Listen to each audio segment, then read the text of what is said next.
Et bonjour à tous, bonjour à toutes, bienvenue dans ce nouveau numéro d'Avantinissa. Comme chaque semaine, on est très content de vous retrouver. Retour à notre émission du mardi à la faveur d'un match par semaine. C'est un rythme un peu plus confortable pour nous, un peu plus confortable pour parler du gym, bien sûr, avec vous. C'est un peu notre dernier plaisir lorsqu'il s'agit du gym. Je ne sais pas ce qu'en pense mon acolyte de toujours, Cédric, aka Badagous. Salut Cédric. Salut Sky, salut à tous. Ouais, c'est c'est ça. Les matchs se suivent et se ressemblent, donc c'est bien. On fait Alors notre bah, petite thérapie c'est ça. hebdomadaire. Ça fait des... Voilà, le mot est déjà lâché, thérapie, parce qu'effectivement, vous avez suivi cette rencontre face à Metz ce week-end, forcément. Forcément, je pense qu'on est de moins en moins nombreux à les suivre, remarque. Donc, je ne sais pas si on a Ouais. des auditeurs qui se contentent de notre émission pour avoir le résumé. Mais voilà, donc bon, vous n'avez pas forcément pas passé un week-end exceptionnel non plus à cause du gym, mais bon, on commence à avoir l'habitude depuis 2 mois maintenant. On va en parler de ce match face à Metz brièvement, parce que comme me disait Cédric hors antenne, les semaines commencent à se ressembler, mine de rien, donc bon, on aura quand même des choses à dire, mais voilà, avant de se projeter pour la rencontre du week-end prochain face à Bordeaux, mais tout de suite, quelques petits mots mercato, parce que c'est ce mois de l'année, le mercato d'hiver, et qu'on nourrit quand même de gros espoirs sur cette fenêtre, sur cette période, cette année pour essayer d'inverser la tendance. Donc, comme d'habitude, passe décisive de la presse le matin de l'émission. Donc, décidément, Voilà, vivement ça c'est jeudi. habituel. Peut-être qu'on aura des nouvelles du coup. C'est clair. Donc, la rumeur du jour, c'était effectivement sur le départ de Danilo Barbosa, donc le milieu de terrain brésilien de l'OGC Nice qui joue peu entre les blessures et les méformes, il faut bien le dire, qui est un peu, son départ c'est un peu un serpent de mer déjà tout l'été, il y avait notamment plusieurs écuries italiennes qui auraient été intéressées sans que toutefois ça puisse se concrétiser. Là aujourd'hui c'est le CSKA Moscou, donc on apprend par la presse italienne que le CSKA Moscou et le joueur auraient même déjà trouvé un accord contractuel, tandis que son agent a confirmé à la presse russe que les négociations étaient en cours entre l'OGC Nice et le CSKA. Donc Danilo acheté entre 8 et 10 millions, sachant qu'on n'a pas forcément tous les détails de l'opération il y a quelques saisons, pour au final un rendement sportif qui est ce qui Ouais, est. c'est pas bien, ouais. Là, un départ cet hiver, je ne sais pas ce que tu en penses toi Cédric, mais moi je pense que de toute façon l'avenir de Danilo à l'OGC Nice, ça fait déjà au moins 6 mois, si ce n'est pas déjà de la saison d'avant, où il avait été un peu ressuscité par ces quelques matchs en défense centrale, que de toute façon on sent bien qu'il ne fait pas partie du projet, qu'il n'y a pas de place pour lui, et que de toute façon avant même ce fameux projet Ineos, il avait déjà pas réussi à s'installer durablement dans le 11. Donc je pense qu'il est plutôt positif pour tout le monde s'il peut aller voir ailleurs dès cet hiver. Ouais, ouais, c'est ça. Malheureusement, par son physique et ses blessures récurrentes, je sais, bon, comme tu as dit, je sais pas vraiment s'il a déjà eu un avenir à l'OGC Nice, hein. C'est malheureux parce on sait tout le potentiel qu'il avait et qu'on nous a vendu lors de son arrivée du Portugal. Voilà, maintenant, bien sûr qu'un transfert, en plus, c'est un transfert, comme tu as dit, donc ça serait bien. Voilà, à voir maintenant les modalités. Vu ce que la presse italienne dit et son agent qui confirme plus ou moins les négociations avancées, voilà, on se doute que son départ est dans les tuyaux. Maintenant, voilà, faudra voir le montant du transfert et Est-ce qu'on si peut on vraiment être arrive à. gourmand entre Ouais, nous, notre saison, la période du Covid, le fait que ce soit un joueur qui soit au placard, est-ce que vraiment l'un des... Bon, bien sûr qu'il y a négociation, on n'est pas dupe, mais est-ce que tu as une quelconque espérance déjà de rentabiliser ton transfert? Je pense que c'est faut même pas se pas faire sur d'illusions. Ouais, c'est même pas sur rentabiliser le transfert, mais voilà, je pense qu'en dessous de 5 millions, c'est quand même sous-vendu, je pense.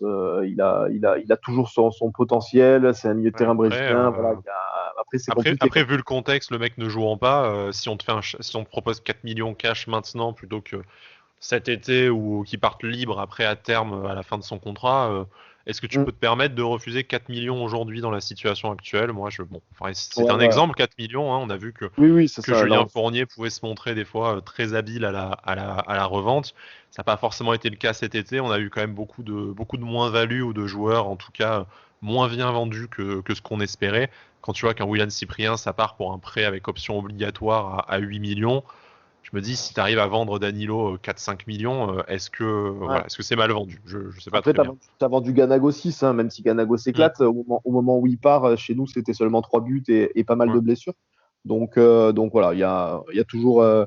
On peut espérer pas Entre, rentabiliser les entre 4 et 6 millions par là, ça Voilà, serait exactement. plus ou moins Voilà. bien, quoi. Voilà, Voilà, ça te moi, permettra peut-être de faire un petit joueur en plus de ton côté. Et puis, exactement comme on en parlait en off, aux alentours de 5 millions, je pense que ça sera bien vendu. Voilà. voilà. Ok. Bon, à voir si ça se confirme, à voir si l'opération de dégraissage continue. Hein. On a parlé pas mal de noms type Misiane, voilà, tout ce genre de joueurs qu'on pourrait voir partir en transfert ou en prêt. C'est vrai que Danilo, c'est pas forcément le premier nom auquel on pense parce que il est un peu passé sous les radars. Donc c'est quand même assez étonnant, je trouve, que le CSK aille le chercher, mais bon, peut-être qu'il est capable de s'éclater là-bas. Dernière précision, il fait quand même partie d'une shortlist. Danilo a l'air d'être quand même la priorité. Maintenant, il y a d'autres alternatives qui sont travaillées par le CSK, donc je pense pas non plus qu'on puisse se permettre Ouais, c'est d'être exactement méga ça. exigeant. Voilà, des négociations qui sont Ouais, en parallèle avec d'autres joueurs, donc c'est ça. si, Pour pas, si on pour se pas se montre faire trop avoir. compliqué, le CSK aura un plan B, quoi. Même s'ils veulent absolument un milieu de terrain, effectivement. Ouais, c'est ça. Après, tu parlais de Misiane aussi. On peut faire vite fait un point sur Misiane rapidement parce que apparemment, il est plus blessé, en tout cas selon les points médicaux hebdomadaires de l'OGC Nice. Mais pas sur la feuille de Euh, match. et pourtant, il n'est pas dans le groupe. C'est ça. Est-ce que c'est un indice pour un futur départ? Ben, on en avait parlé dans une émission précédente. C'est vrai qu'on on se posait la question qu'on le voyait moins, qu'il allait sûrement, vu qu'on parlait d'une recherche sur un milieu offensif gauche, Hmm. là où il joue en fait. Encore Donc moins de temps de jeu, effectivement. voilà, donc possiblement encore moins de temps de jeu. Donc oui, je pense que c'est possible si c'est possible qu'on cherche une porte de sortie à Méziane également. Ok. Bon, dernier petit point mercato, c'est la rumeur Mamadou Sakho qui nous avait affolé lors de la dernière émission. Puis Jean-Pierre River est venu mettre un méga, Méga clip. méga clash, méga glaçon. En plus, enfin, tacle vraiment gratuit envers Nice Matin, qui, on peut pas dire, sont en mauvaise relation avec le club. En plus, voilà, oui, C'était je sais pas d'où ce nom sort. Les journalistes devraient nous appeler avant de sortir des noms comme ça. Je dis, ok, d'accord. le tacle. Très bien Jean-Pierre, mais enfin bon, c'est un peu violente. Voilà, donc on sent aussi on va dire petit énervement de la part du président qui n'a pas éludé avec son sourire narquois habituel en disant je commente pas les rumeurs mercato ou je vois pas de quoi vous parlez et tout. Là, je trouvais que c'était quand même particulièrement énervant. Donc certes, c'était peut-être pas le lieu de poser la question lors de la conférence de presse de présentation de William Saliba, En mais période bon de voilà. mercato, je te doute que tu vas avoir quelques questions qui vont tourner autour de ça. Mais après, comme tu as dit, je trouve que on a senti même sur son visage un certain agacement dont on n'a pas trop l'habitude, du moins comme ça en conférence officielle avec les télés d'OGC Nice, quoi. Donc j'ai trouvé ça un peu bizarre. Je pense que après, on connaît la fameuse langue de bois de Jean-Pierre River, on le connaît très Ouais, mais bien. là, c'est pas de la langue de bois, tu vois. Il a fait son petit sourire en disant je vous dirai rien ou je mens toujours en période de mercato ou je confirme ou j'infirme rien comme il a l'habitude de dire. Là, c'était c'était un tacle à la carotide direct. Je trouve, enfin, on n'était pas à la conférence de presse, mais je trouve pas que l'ambiance s'y prêtait, en tout cas des extraits, des témoignages qu'on a pu en avoir. Donc Mhm. là, voilà, c'était gratuit. Et en plus, c'est envers Nice Matin qui, voilà, sans faire dans le complotisme, on sait que Nice Matin et Club ont une relation assez privilégiée et une relation assez apaisée, tu vois. Donc c'est L'info de Nice matin concernant Sako, on se doute très bien qu'elle venait de quelqu'un du club. Quand ils sortent que Mamadou Sakho devait être la prochaine recrue ou devrait être, hein, parce que pour l'instant, il n'y a Hmm. pas eu d'autres recrues, donc on peut potentiellement dire que c'est possiblement qu'il arrive. Mais voilà, c'est comme tu as dit, c'est très très bizarre que Jean-Pierre River lâche ce tacle comme ça ouvert devant tous les médias, alors que voilà, on connaît un peu les affiliations qu'il y a entre Nice Matin et le club. Ouais, c'est bizarre. Puis quand bien même la rumeur le justifiait pas forcément. Enfin bon, tu vois, c'est pas un sujet, pas forcément un Ouais, sujet sensible sur le départ d'un joueur. C'est pas, tu vois, la 17e question sur le remplacement du coach ou je sais pas quoi. On a pu le sentir tendu pour les questions sur Vira ou sur Orcea. Tu vois, ce que tu peux comprendre. Là, c'est une rumeur mercato, comme tu dis, en période de mercato. Bon, et voilà, on sait pas. Bon, peut-être il avait mal dormi aussi, hein, c'est possible. Hein, on est tous. Enfin, Jean-Pierre River est un être humain comme les autres, même si des fois on a pu en douter avec ses différentes masterclass. Mais voilà.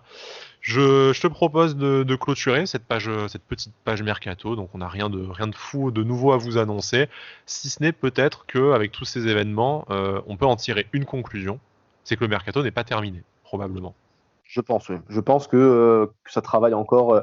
Voilà. Je ne sais plus si c'est Fournier ou Bob Radcliffe qui disait qu'on cherche aussi un milieu offensif gauche dont Hmm. on a parlé là quand on parlait de Misiane. Voilà. Vu la piste Mamadou Sakho, je pense qu'elle a existé, même si River a dit ça, donc elle a dû exister. Donc on doit aussi chercher peut-être encore un joueur d'expérience dans le secteur défensif. Mm. Donc on peut encore peut-être espérer une recrue minimum et peut-être deux. Donc oui, mercato pas terminé, on espère tous. Eh bien maintenant c'est le moment. Écoute mon cher Cédric, on a essayé d'esquiver, de reporter ce moment le plus possible, mais il va bien falloir parler de ce match face à Metz. Encore un super week-end, hein, je sais pas comment tu Ouais. l'as vécu en famille et tout. Bon voilà, c'était, En disons que c'est pas le plus plus avec beau cette, cadeau, c'est ni le meilleur ni le pire cadeau d'anniversaire que le gym m'a fait, donc faut le dire quand même. cette C'est-à-dire, erreur avait c'est bien. ni une défaite dans le derby, ni le départ de Mathieu Bodmer. C'est un match nul piteux face à Metz. C'est presque le meilleur, peut-être d'ailleurs, mais maintenant que j'y pense. On Bon, va du coup, profiter quand même pour dire que on a été incroyable sur les paris sportifs quand même. Voilà, on a oui, été c'est vrai, tu as raison, tu as raison. On a frimé sur notre compte Twitter avant de signer ça pour une fois. Mais quand même, entre toi, Nice buteur sur penalty, et alors moi, l'égalisation par John Boy, c'est quand même. et puis quelle égalisation quoi, les mecs ils comprennent pas le ballon, c'est n'importe quoi. C'est Voilà, parti bon, en écoute, rigolade, c'est une fois dans la saison qu'on est performant, tout ça pour ça, quoi. c'est ça, pour un match nul contre Metz. Ça, Donc ce il fa- match nul, qu'on pourrait résumer par le vieil adage du point net, on est nul, ils sont nuls, match nul. Donc voilà, c'était. c'était après c'est voilà pour rentrer un peu plus sérieusement sur le match, mais alors j'avais trouvé qu'on faisait une meilleure entame que les matchs précédents où clairement c'était dégueulasse. Là, j'ai trouvé qu'on avait mis un peu plus d'intention, un peu plus de vitesse. Enfin forcément, le foot c'est magique hein, quand tu cours, bah, c'est plus simple de jouer au foot, hein, c'est bizarre. Mais en tout cas la première demi-heure j'ai trouvé intéressante. Voilà, on a fait un peu de pressing, on a mis du rythme, ça voilà, ça allait. Et puis doucement, voilà, habituellement, j'ai envie de dire, plus le match avance et plus tu t'endors. Et la fin de match, ben, si t'as pas un bon Benitez et si t'as pas un peu de chance aussi, ben, tu peux le perdre, hein, clairement. Donc, Et puis t'as pas un super retour de Saliba à la dernière minute, hein, aussi. Hein, du coup, c'est ça qui on fait a un quand très même bon. failli se prendre un but de Thierry Ambrose. On aurait rappelé notre collègue messin Olivier de la dernière fois pour lui dire, tu vois, même nous on arrive à relancer Thierry Ambrose. Mais Non, mais voilà, c'est quand même fou quoi de pas arriver. Pourtant, c'était pas je sais pas ce que tu en as pensé, mais c'était pas un grand Metz. Moi, j'ai pas vu beaucoup de matchs de Metz cette saison, voire bon, aucun. après il manquait Euh, 5 titulaires, hein, comme nous disait Olivier encore une fois la c'est ça. semaine dernière. Ah, C'était pas un grand mess. On s'est jamais senti vraiment spécialement en danger.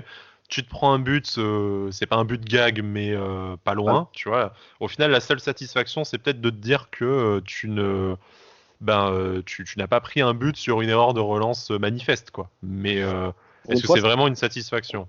voilà, c'est pas nous qui offrons le but, mais encore une fois, enfin, on n'offre pas le but, mais c'est un petit cafouillage où le tombe tend la jambe, c'est contré, ça tape le poteau. C'est quand même un peu un manque d'agressivité défensive aussi, ou si t'es plus engagé vers le ballon, peut-être que tu le prends pas. Voilà. Alors encore une fois, voilà, on va dire que maintenant on améliore nos passes directement offertes à l'adversaire pour aller marquer des buts, donc c'est une amélioration. Mais voilà, c'est quand même tu prends toujours pas des buts où tu t'es fait bouffer dans le jeu. Voilà, c'est toujours il se passe toujours des trucs de fou, j'ai l'impression, quand on prend des buts. Nous, c'est incroyable. Du coup, est-ce que tu es d'accord avec la déclaration d'Adrien Urcea qui dit que il a quand même vu des bases, je vais peut-être pas dire des bonnes bases, mais il a quand même vu une base sur laquelle s'appuyer.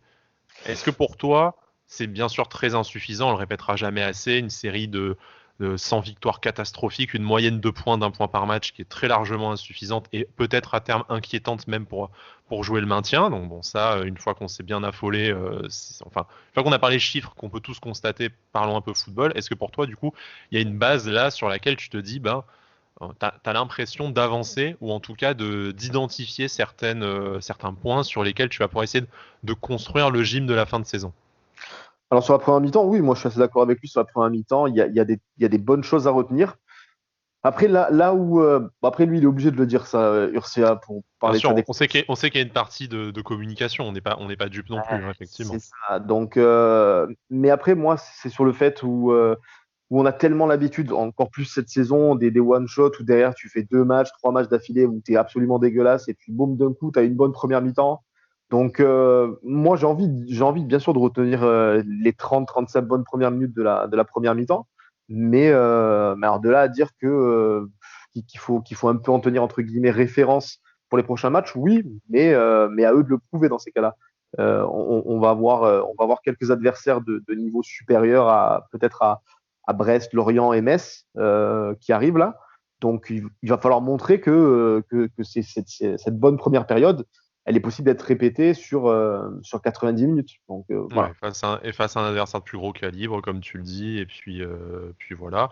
Encore que bon, Bordeaux, hein, on en parlera plus longuement avec notre invité après. Bordeaux, c'est jamais que 3 points devant toi avec un match en plus. Donc en fait, je dis pas que ce fameux match à Marseille, on l'aurait gagné, mais tu vas encore une fois avoir la chance d'affronter une équipe du ventre mou. Donc c'est peut-être ta 17e opportunité qu'on te présente pour essayer un peu de valider cette bonne base par un résultat. Parce que moi, je suis toujours intimement convaincu, mais bon, ça c'est à titre personnel, que le discours d'Ursa, de toute façon, il est parfaitement inaudible parce que, en fait, tant que tu ne sors pas de cette spirale de résultats, tu ne peux pas voir le positif. Je pense que tu fais une victoire dégueulasse 1-0. Enfin, tu vois, John Boy, au lieu de louper le ballon, il le touche et du coup, il cadre pas.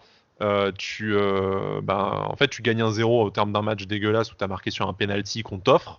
Mais je pense que tu es un peu plus enclin à voir les 35 premières minutes positives que en te prenant cette espèce de but de casquette, encore une fois, qui te prive d'une victoire que tu attends depuis. Enfin voilà, une victoire en 13 matchs, c'est une C'est ouf. série très lourde. C'est pas la série de 7 défaites, la fameuse série là qu'on a connue avec Claude Puel, mais c'est peut-être tout aussi traumatisant. Et en plus, tu n'as Les pas la points. même équipe sur le terrain, quoi.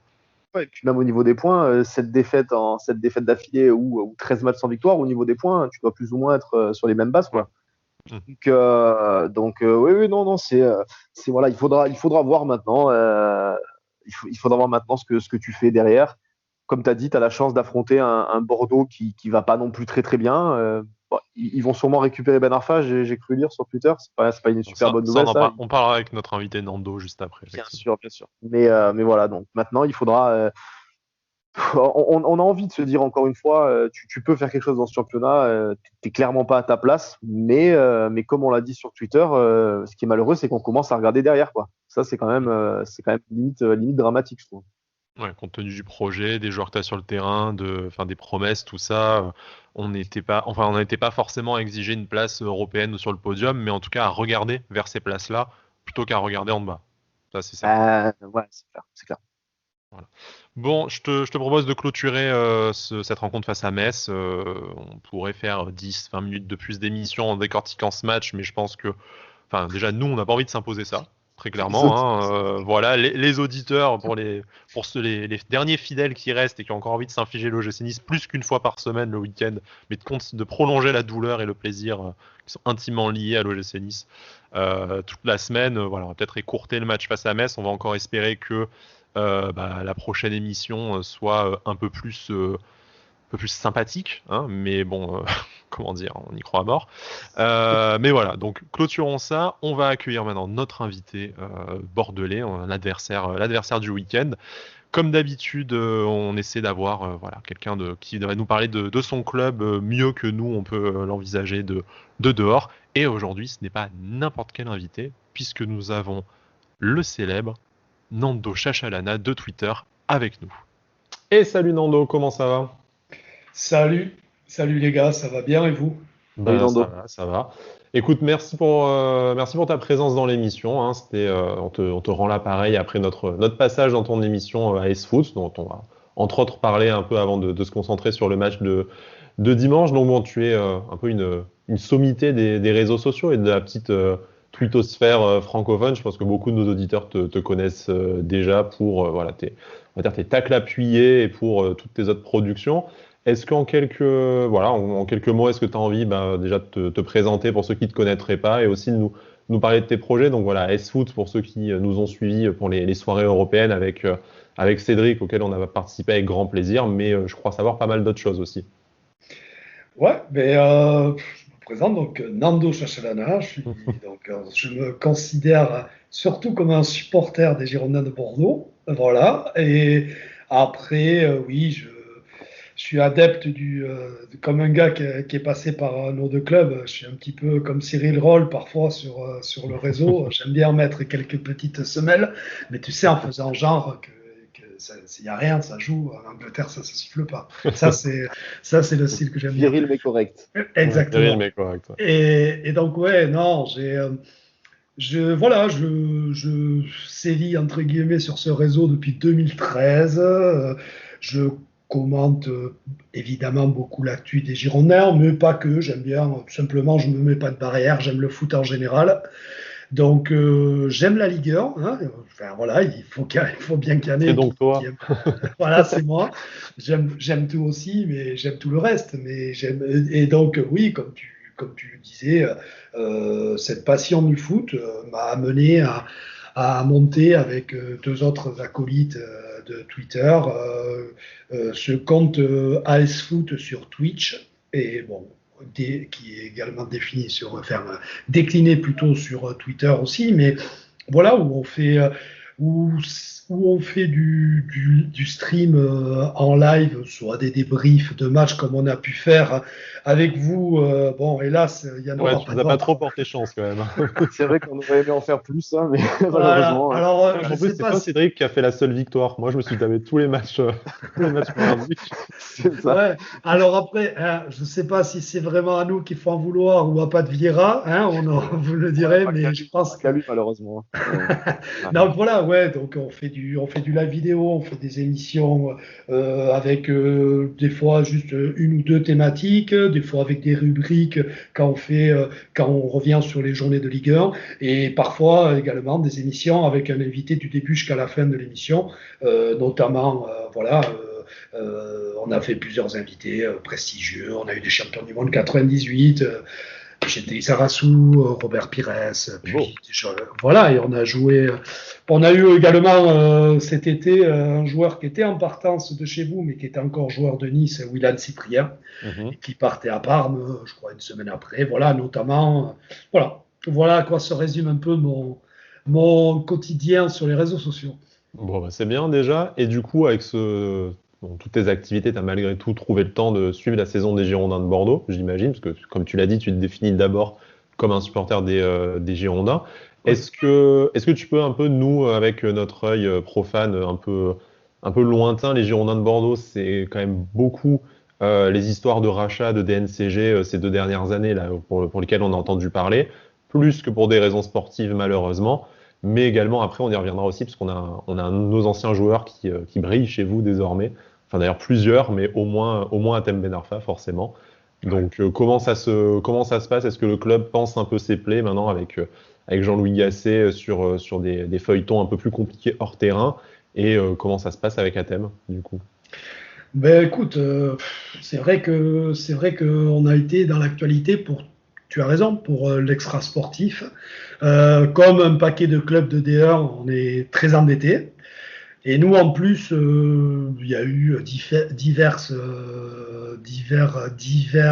comment on pourrait dire, plusieurs faits divers, on va dire, en interne avec des mecs qui s'en sont mis plein les poches sur les transferts.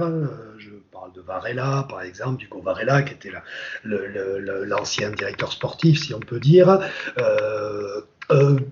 Il y a eu il y a une franche cassure avec le président Longuepé qui, pour moi, sans aller, parce que j'ai pas de preuves ni rien, on peut pas aller dire il a été malhonnête. Ce dont on peut être sûr, c'est qu'il est totalement incompétent pour le football. Je dis pas qu'il est incompétent pour ce qu'il faisait avant. Apparemment, au PSG, ça se passait très bien. Il était sur la partie commerciale, mais là, il est président d'un club de foot. Et le problème, c'est que le foot et lui, ça fait 2. Donc, c'est un peu problématique. Et effectivement, je ne peux pas dire bouée de sauvetage, parce qu'on verra en fin de saison où on est. Ça a été la nomination de Jean-Louis Gasset et d'Alain Roche. Pour moi, Alain Roche, c'est aussi un élément prépondérant du, entre guillemets, renouveau. Alors, sur le renouveau, c'est un grand mot, mais ça assainit un peu les relations déjà avec les supporters. Tu tolères déjà mieux une saison où tu es dans le ventre mou si tu n'as pas de malversation ou en tout cas d'incompétence franche à la tête de ton club, quoi. Exactement. Tu acceptes la saison de transition et la reconstruction un peu mieux. Tout à fait. Nous, on n'est pas, on n'est pas dans un délire. En tout cas, moi, je vais parler pour moi. Je suis pas dans un délire dire ouais, Bordeaux, ça doit jouer la Ligue des Champions. Non, déjà Bordeaux, ça doit se reconstruire, ça doit se refaire une identité de club déjà, qui s'est perdue Ça fait 10 ans que c'était en déliquescence, mais depuis 2 ans, là, ça a été du grand n'importe quoi. Avec le fameux changement de logo qui vous a coûté ouais, voilà, quelques voyages en bus, du coup. C'est incroyable, ouais. ça c'était incroyable, ça. Mais tout est incroyable. Alors c'est vrai, voilà, ça coûte 2 millions d'euros et à côté de ça, tu as des gars, on n'a pas levé une option d'achat sur un latéral dont on avait besoin en plus, qui est l'Algérien international Kassef, 170 000 euros. Mais on n'a pas pu la lever. Mais à côté, on fout 2 millions dans un putain de logo qui a plu à personne en plus. Qui a plu à personne. Qui plaît à personne. Mais c'est pas que le logo, c'est-à-dire tu as le logo, c'est plus le FC Girondin de Bordeaux, c'est Bordeaux Girondin, c'est du grand n'importe quoi, c'est du foutage de gueule, de la même façon que quand les vœux, alors les derniers vœux, on va dire, ça devait être les vœux en 2020, je crois, ils ont sorti une fresque pour tous les partenaires et tout ça, d'un joueur pour eux qui était emblématique. Ils mettent qui? Souleymane Diawara, quoi. Le mec qui a joué 1 an à Bordeaux, qui a été très bon l'année où il a joué, mais 1 an à Bordeaux et qui est parti à Marseille derrière. Et qui est parti à Marseille. Et le match en plus c'est Bordeaux-Marseille, tu vois. Mais il y a eu, alors je parle parce que je sais que vous êtes supporter comme moi, mais ce ne sont pas que des détails. Pour Longue Épée, ce sont des détails, mais là tu touches à tout ce qui te picote ton cœur et qui te fait du mal, quoi, en fait. Là, clairement. C'est justement ça le problème, c'est que pour ces gens-là, c'est des détails. Et c'est de là que naît aussi l'incompréhension. C'est de ne pas comprendre ce à quoi on tient et que voilà, ils transforment un peu le club en marque en changeant le logo, tout ça. Du supporterisme, de tout ce qu'on peut penser, nous, en tant que supporters, en tant qu'ultra, avec la mentalité qui va avec. Mais ils sont tellement déconnectés de ça. Comme tu dis, en fait, pour eux, c'est un détail, ils ont fait ça comme. Ouais, et puis je te passe ils ont recruté une vingtaine à l'époque. Là, la plupart ont été virés, mais ils ont recruté je ne sais combien de commerciaux au club qui étaient affichés. Ils s'affichaient, supporters de l'OM, supporters de trucs. Enfin, t'as envie de dire, mais c'est du grand n'importe quoi. C'est-à-dire, ça, je suis désolé, ça touche. Alors, pourquoi je dis OM? Je les déteste pas, l'OM, mais on va dire que moi, je suis quelqu'un qui a connu la génération, les années 80-90, et moi, mon grand rival, c'était l'OM, du temps de Best Tapi, et voilà pourquoi je dis ça. Et les UB 87, le principal, alors je suis pas un ultra, mais le principal groupe ultra, donc les UB87, eux, je peux te dire, ça évidemment. Alors, et en plus, il y a eu plein de mesures, des hausses tarifaires exprès pour dispatcher, pour diluer le virage sud, avec on te dit, tu allais pour commander tes billets, on te disait que c'était complet alors que le stade il était vide, et on te proposait une place au lieu de 20 balles la place à 40 € de l'autre côté, mais alors que tu arrivais, le virage sud, tu le voyais, il était même pas plein. Et tout a été fait comme ça. Et tout a été fait à l'envers. Mais alors, ils auraient les résultats. Ça paierait. Mais ça ne paie même pas. Donc, au bout d'un moment, c'est salut, dégage. Je sais pas comment dire. Tu joues avec les supporters. Tu n'as pas de résultats. Et en plus, on passe pour des guignols. Et moi, je ne comprends même pas comment le fonds de pension qui a donné la gestion à l'époque à GACP et maintenant, c'est eux qui le gèrent eux-mêmes. Depuis qu'ils le gèrent eux-mêmes, déjà, c'est un petit peu mieux. C'est-à-dire qu'ils ont mis Roche et Gasset aux sportifs, déjà. Donc déjà, ça rattrape un petit peu. Ils ont viré quelques mecs en administratif, mais...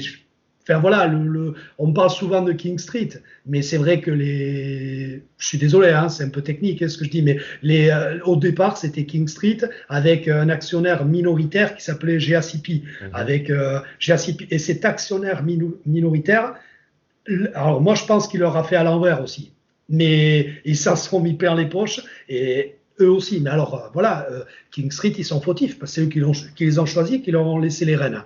Mais bon, voilà. Donc, j'espère que là, je pense que ça s'est assaini dans le club. Je parle bien, au moins du point de vue sportif.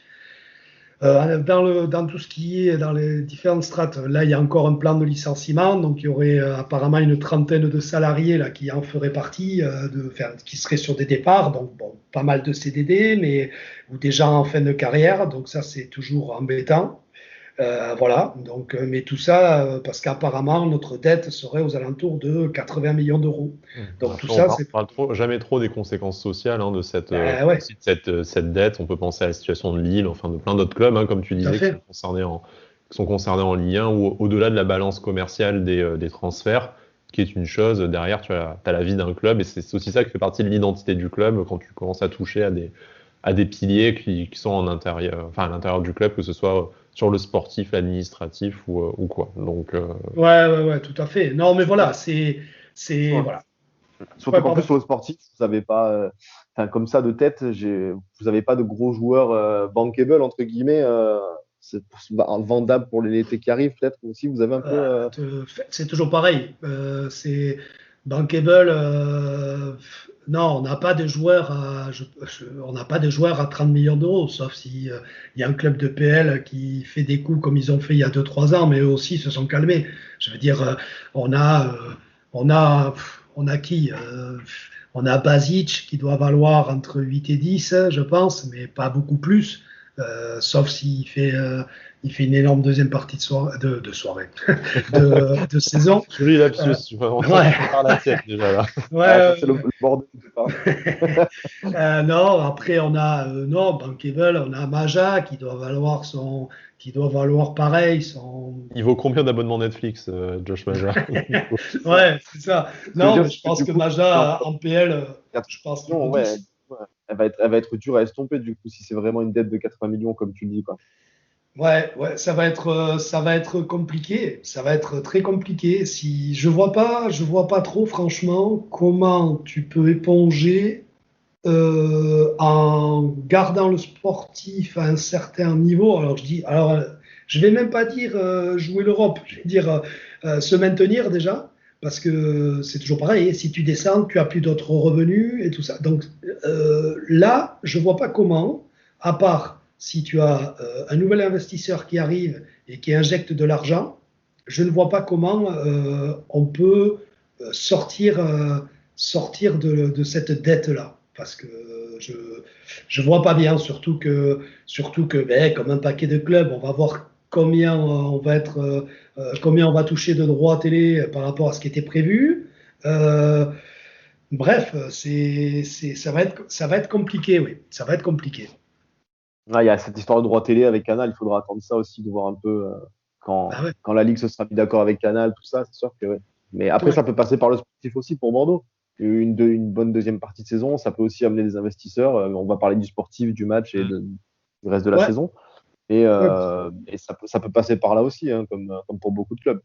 Parlons déjà du coup effectivement du terrain et de ce qu'il y a de positif. Donc tu le disais, déjà l'arrivée de Jean-Louis Gasset a fait un peu du bien, puis d'Alain Roche, comme tu disais, enfin, le climat autour du club s'assainit. Nous, on aime bien dans notre émission demander un peu des nouvelles des anciens. Donc déjà, il y a Paul Bass qui, d'après ce qu'on a compris, a fini par prolonger chez vous. Ou en tout cas, c'est Tout à fait. quand même dans les tuyaux. Il y a eu petite histoire de s'il revenait chez nous ou pas. C'était peut-être Non, mais plutôt un coup de c'est pression de. arrêtez de rêver. C'est Voilà. signé, c'est prolongé, ça y est. Ok, bon, très C'est bien, ça c'est officiel. fait. On est content pour lui qu'il finisse par s'imposer. On sait que c'était compliqué pour lui, Ouais. déjà quand il est parti de chez nous et ensuite même quand il est arrivé à Bordeaux. Mais voilà, qu'il ait pu prendre Puis sa place. quand il a commencé chez nous, quoi, aussi, Hum, hum, puisqu'il hum, était la génération, il était avec Blanc et Gasset déjà à hum. l'époque. Donc, les années du titre. Donc, c'était un peu compliqué. Mais Et voilà, il a signé pour 3 ans avec baisse de salaire et une baisse de salaire déjà la première année. Et après, c'est dégressif son salaire chaque année de contrat qui bon, se passe. il va finir tranquillement sa carrière à la maison, du coup, donc Ouais, c'est Ouais, c'est ça, sympa. chez Lyon. C'est un bon deal aussi. ouais. Et forcément, on est obligé de te parler d'Athème. Je pense que nos auditeurs et nos auditrices nous en voudraient si on te demandait pas des nouvelles d'Athème Ben Arfa. Donc bon, un joueur auquel on est immensément attaché malgré le fait qu'il n'ait passé qu'une saison chez nous parce que c'est probablement la meilleure Précisément. saison de sa carrière. C'est ça.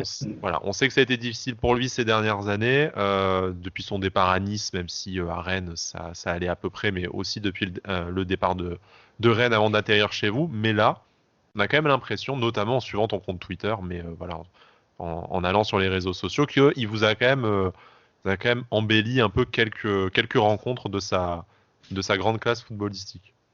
Ah, mais tout à fait, hein. Moi, déjà, à la base, je suis parti avec un a priori ultra positif parce que j'ai toujours aimé Athènes. Toujours. N'importe où. Ça s'explique pas trop. C'est un garçon attachant aussi. Hein. Voilà. Ce sont des mecs, même si je pense que oui, des fois, il est trop premier degré dans ses réponses. Il n'a pas de filtre. Mais j'aime bien. C'est un personnage attachant. Et le footballeur que c'est, moi, c'est pour ça qu'on paye pour aller au stade. Pour voir des mecs qui font des trucs comme il fait Athènes. Certes, des fois, c'est un peu perso, c'est un peu ce que tu veux, mais je suis désolé, nous, on a été sevrés depuis, allez, on va dire, j'allais remonter plus loin, mais non, on avait Malcolm. Et quand Malcolm est parti, depuis Malcolm, on n'a plus ces mecs-là qui sont capables de nous faire un petit peu rêver, qui se cachent pas sur le terrain, qui ont de l'initiative, qui tentent des choses. Donc, automatiquement, plus tu tentes, plus tu as de chances de louper des choses. Mais Athème, depuis le début où il est venu, déjà il est arrivé très affûté, pas un kilo en trop.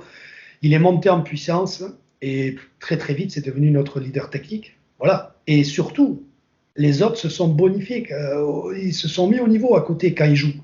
C'est-à-dire c'est impressionnant. On a deux équipes.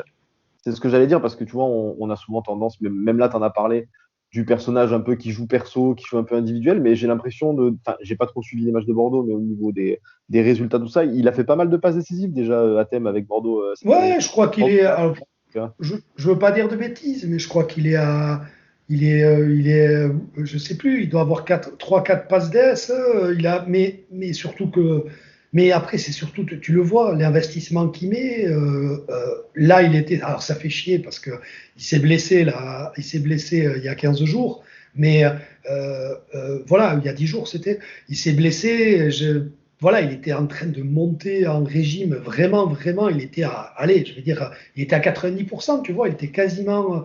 Et il a enchaîné des matchs. Et surtout, moi, ce qui me fait plaisir, voilà, les mecs. Alors je sais pas si c'est parce qu'il a parlé, parce qu'il voit un mec qui tente. C'est un leader naturel sur le terrain, leader de jeu. Je parle pas forcément leader de vestiaire, leader de jeu.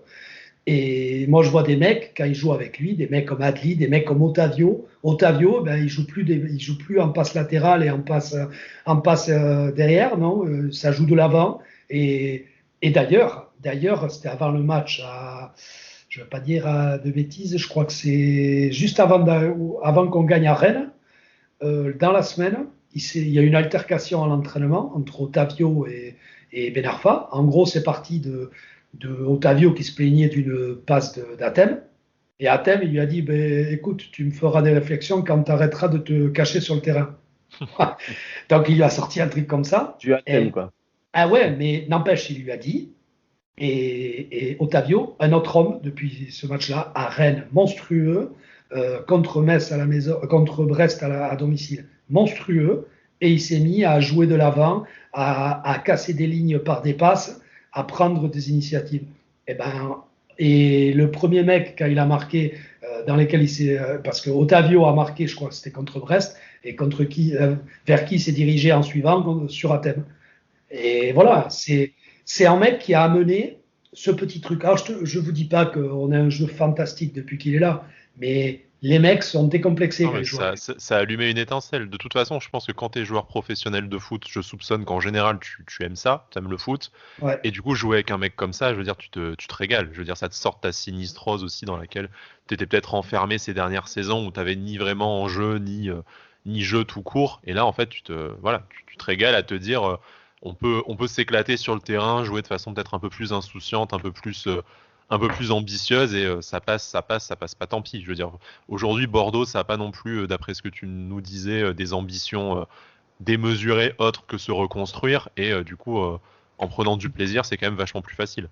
Oui, voilà, et puis là, on l'a vu, hein, les 2 derniers matchs, il n'est pas là. On retourne dans pénibilité. Voilà. Vous avez battu Lorient au dernier match quand même, c'est ça? Quand même, Ouais, on les a battus, mais c'est pas, on va dire, c'est chanceux de gagner parce que Lorient, pour le coup, Lorient a fait un bon match et ils nous ont posé des problèmes. Et bon, on a un mec qui nous a sorti un match qui nous a pas sorti depuis qu'il est chez nous, c'est Ouder. Voilà, il met un doublé. Mais voilà, mais lui aussi, justement, depuis qu'Athème est arrivé, c'était un mec ultra timide. Mais tu te demandais comment on avait recruté un gars comme ça, 10 millions d'euros. Bon, de toute façon, même s'il est bon, je me le demande toujours. Hein, parce que 10 millions, sortir 10 millions pour Oudin, bon. Et en tout cas, même lui, depuis qu'il est là, il tente des frappes, voilà. Il s'est senti un peu pousser des ailes. Et je pense que côtoyer un gars comme Athème, je suis sûr que c'est bénéfique, même à l'entraînement. Bien sûr. Voilà, Évidemment. je pense que c'est, et donc voilà, donc c'est, ouais, on a donc, oui, dimanche dernier, oui, on a battu Lorient. Bon, après, moi, j'étais plutôt content, juste du résultat, en fait. Moi, je me suis dit, d'autres années, ces matchs-là, on les aurait pas gagnés, on aurait pris un but dans les arrêts de jeu, ça aurait été, voilà, ça aurait été match nul. Là, on a su garder parce que le gros point fort cette année, surtout avec la recomposition de l'équipe et tout ça, je trouve, c'est l'assise défensive. On a trouvé avec Baïs et Koscielny, qui lui aussi a loupé 2-3 matchs, et ça nous a manqué. Mais là, il est revenu. Voilà, c'était son match de reprise. Bon, contre Lorient, il n'a pas été terrible. Il était un peu en manque de rythme. Mais voilà. Là, quand on arrive à aligner déjà les deux dans l'axe, Sabali qui est très bon aussi en ce moment, après, bon, latéral gauche, c'est un petit peu plus problématique. Enfin, pour moi, je trouve que Benito ou Bunge, c'est plus léger. Donc, des fois, c'est pour ça que Sabali joue à gauche et à droite, on a un Kouateng ou comme ça qui vient. Mais voilà, on a une assise défensive et moi, ce qui m'embête, c'est qu'on n'a pas les mecs qui arrivent à être bons tous en même temps, le même jour. Vous voyez ce que je veux dire? Oui. C'est-à-dire que c'est assez. Ah ouais, donc on a un mec qui est régulier, on va dire, sorti de la défense. On a un mec qui est régulier depuis 6-7 matchs, c'est Otavio. Et après, on a Athème. Et après, le problème, c'est que le reste, un coup, en ce moment, quand on fait démarrer Maja et Adli, ils sont pas bons. Ils sont bons que quand ils rentrent. Mais le problème, c'est qu'à chaque fois qu'ils rentrent, ils sont tellement bons qu'on dit il faut les faire jouer d'entrée. Et ils sont pas bons quand ils jouent d'entrée. Et que personne n'arrive à prendre leur place, que ce soit Oudin voilà, qui sort un doublé, mais bon. Et ce sont des bons joueurs, hein. Mais pour moi, voilà, en ce moment, ils sont meilleurs quand ils rentrent, donc on verra. Basic, depuis son annonce de transfert, de rumeur au Milan AC, tout ça, c'est l'ombre de lui-même. Ça fait 2 mois qu'il est lambda. Donc, il est là le problème. On n'a pas. Je sais pas, voilà, moi, depuis le début, je le dis, si on fait. Je nous vois entre la 7e et la 10e place. On est du coup, vous êtes à votre place dans le ventre mou. Pour se concentrer sur la rencontre de dimanche, est-ce que. Alors, à part Ben Arfa, qui, comme tu nous le disais, est candidat à être dans le groupe, mais encore Normalement. Voilà, donc à voir, il sera peut-être pas titulaire du coup, ou en tout cas il jouera peut-être pas tout le match, on verra d'ici la fin de semaine avec la communication officielle du groupe. Est-ce que, donc pas d'absent majeur, d'après ce que tu me disais, de toute façon il n'y a pas tant de joueurs majeurs que ça. Il y en a un qui commençait à l'être majeur, qui est très très fort, c'est Zerkan. Zerkan qui s'est blessé aussi, qui est absent 3 semaines, qui s'est blessé contre Metz. Il y a 8 jours et voilà, lui sera absent. Après, normalement on a tout le monde. Par contre, je sais pas si vous avez lu les infos, je suis pas sûr qu'il y aura match dimanche, hein. Parce que tu parles par rapport au potentiel confinement, tout ça, c'est ça? Non, c'est par rapport à Lorient. Lorient, ils ont 7 cas de Covid avérés, on les a joués le week-end dernier. Donc selon les résultats de vos tests cette semaine, voilà, c'est ça. Le protocole, tout ça. C'est suspendu par rapport au protocole, ce qui nous a fait notamment annuler le match face à Marseille qu'on n'a toujours pas rejoué suite à notre déplacement notre déplacement à Prague en Coupe d'Europe où voilà, il y en avait eu Voilà. une certaine vague de contamination. C'est Partons ça. quand même du principe que le match a lieu. Au pire, on pourra toujours ressortir les cassettes et l'émission quand il sera reprogrammé. Donc voilà, on verra pour Athènes également. Ce que je te propose, ce que je vous propose, parce que bon, on continue à faire l'émission avec Cédric quand même, c'est de passer un peu au paris sportif. Donc nous, avec notre partenaire BetClick, on a l'habitude de se mouiller un peu. D'autant plus qu'on va le rappeler, la semaine dernière, on a été brillant. Je veux dire quand même, On a Cédric, été incroyable. ça n'arrive jamais. Mais incroyable de prévoir le but de Nice sur penalty et le but de John Boy. Franchement, ça c'est Celui-là, c'était voilà. comme gagner au loto. On les a placés. C'est ça. Bon, dommage que j'ai joué que 10 centimes. J'aurais pu jouer la baraque directement. C'est ça aurait été bon. Bon bref, voilà, blague à part. Donc du coup, Nando, c'est aussi l'occasion pour toi de nous donner un peu ton sentiment et ton pronostic sur le match. Donc pour commencer sur le 1 et 2, Cédric comme moi, on part sur le match nul à 3-15 parce que bon, on enchaîne quand même un peu les contre-performances. Nous, la victoire, c'est un souvenir assez lointain. Même si on a quand même retrouvé une certaine sérénité défensive. Enfin, sérénité, c'est un bien grand mot. Je pense que j'ai dû faire hérisser quelques cheveux et quelques poils en disant ça, mais voilà, on a un peu stoppé l'hémorragie, quoi. On a juste, ce n'est plus qu'une plaie purulente maintenant. C'est ça. Ouais, non, mais c'est ça. Voilà, on voit un match nul. C'est compliqué d'être vraiment optimiste après les matchs qu'on voit, comme tu l'as dit. On est sur une série de matchs sans victoire assez violents. Donc voilà, match nul coté à 3,15 sur BetClick.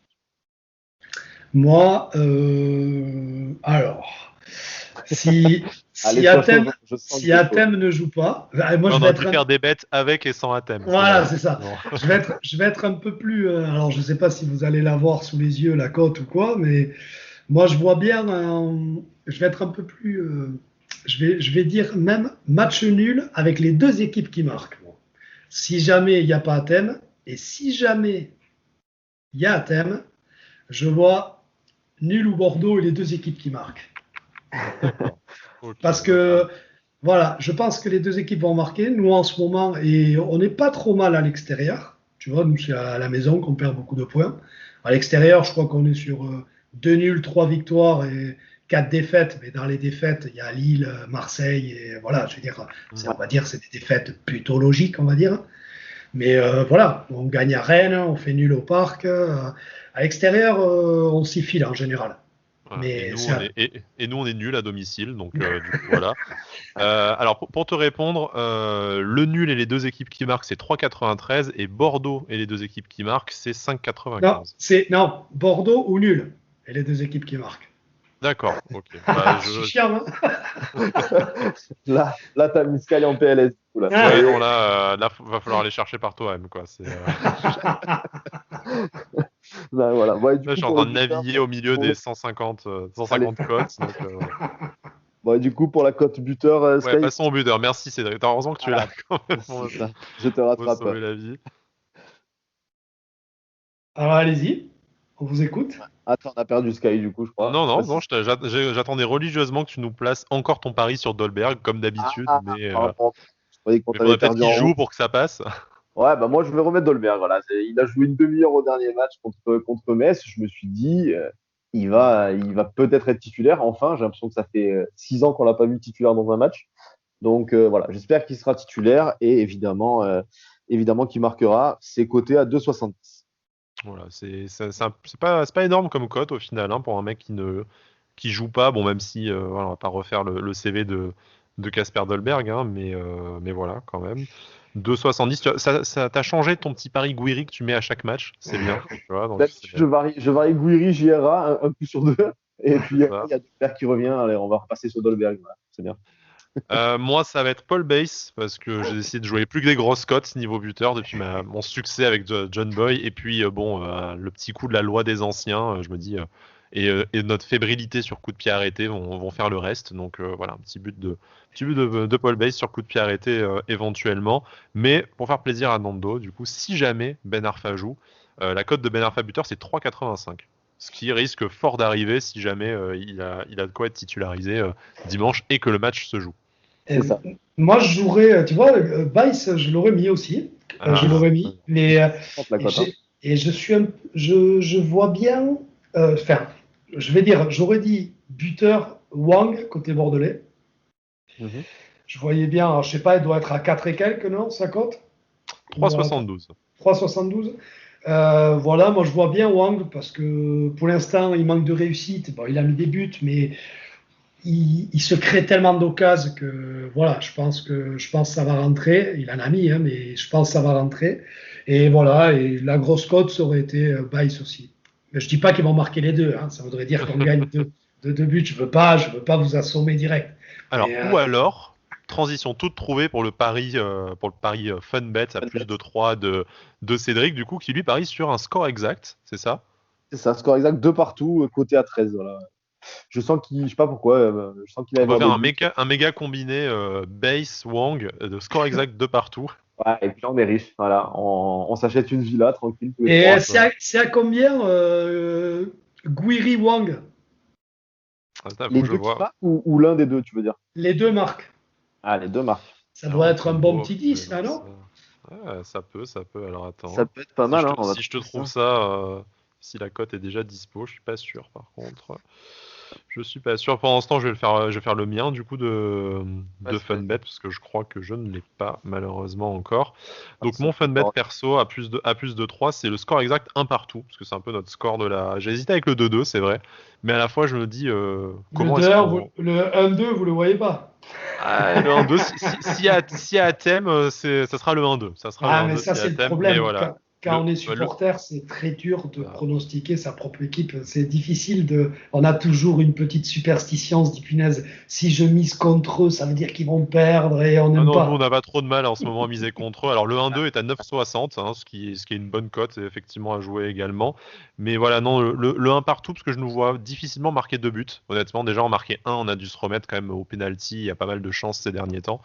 Donc 2 buts, ça risque d'être assez compliqué. Voilà. Ouais. Surtout qu'à domicile, comme tu as dit tout à l'heure, c'est pas fameux, hein, quand même, hein. On est sur combien de matchs, combien de 3 mois, défaites? non? 3 mois sans victoire, je crois qu'on est un truc comme ça. Donc Ah ouais. À Ouais. domicile, c'est très dur. Donc voilà. Bon après voilà, on va essayer d'être un minimum optimiste. Il y a Dolberg qui va revenir. Allez, Dolberg à l'Alliance, il va claquer. Allez. bon, on en reparlera du coup la semaine prochaine si le match a lieu, encore une fois. C'est ça. Nando, merci de nous avoir fait l'honneur de ta présence. C'était un plaisir Merci à d'avoir vous. fait Ben, une nouvelle merci à émission vous. avec toi. Écoute, on se retrouvera peut-être pour de nouvelles aventures au cours de la saison. On te retrouve sur ton compte Twitter, Nando Chachalana, que la plupart de nos auditeurs, je pense, connaissent déjà. Et Avec AS Foot, qui est plaisir. peut-être un peu moins connu, mais que voilà, allez suivre ce qu'ils font sur Twitch. C'est très sympa, la petite bande d'AS Foot. On les salue tous. On a pris du plaisir à faire les soirées européennes avec eux, malgré les résultats Malgré les mauvais catastrophiques résultats. Ouais, de c'est ça. l'OGC Nice, effectivement. Écoute, bonne semaine, bon match. Porte-toi bien, sors couvert, protège-toi, tout ça là dans ces temps un peu compliqués. Et Ça puis marche. voilà, on se retrouve tous et toutes très prochainement. Peut-être pas de deuxième émission cette semaine. Voilà, on va attendre déjà un peu le retour de Brice qui va mieux hein, pour donner des nouvelles à nos auditeurs qui s'en inquiéteraient, voilà, qui va vaincre cette saloperie petit à petit. Et puis voilà, maintenant qu'on est revenu à un match dans la semaine et que les matchs se suivent et se ressemblent malheureusement, on va peut-être un peu aussi ralentir le rythme nous aussi. D'ici là, donc comme je vous ai dit, portez-vous bien et surtout, Issa Nissa. Ciao, ciao. Salut, salut.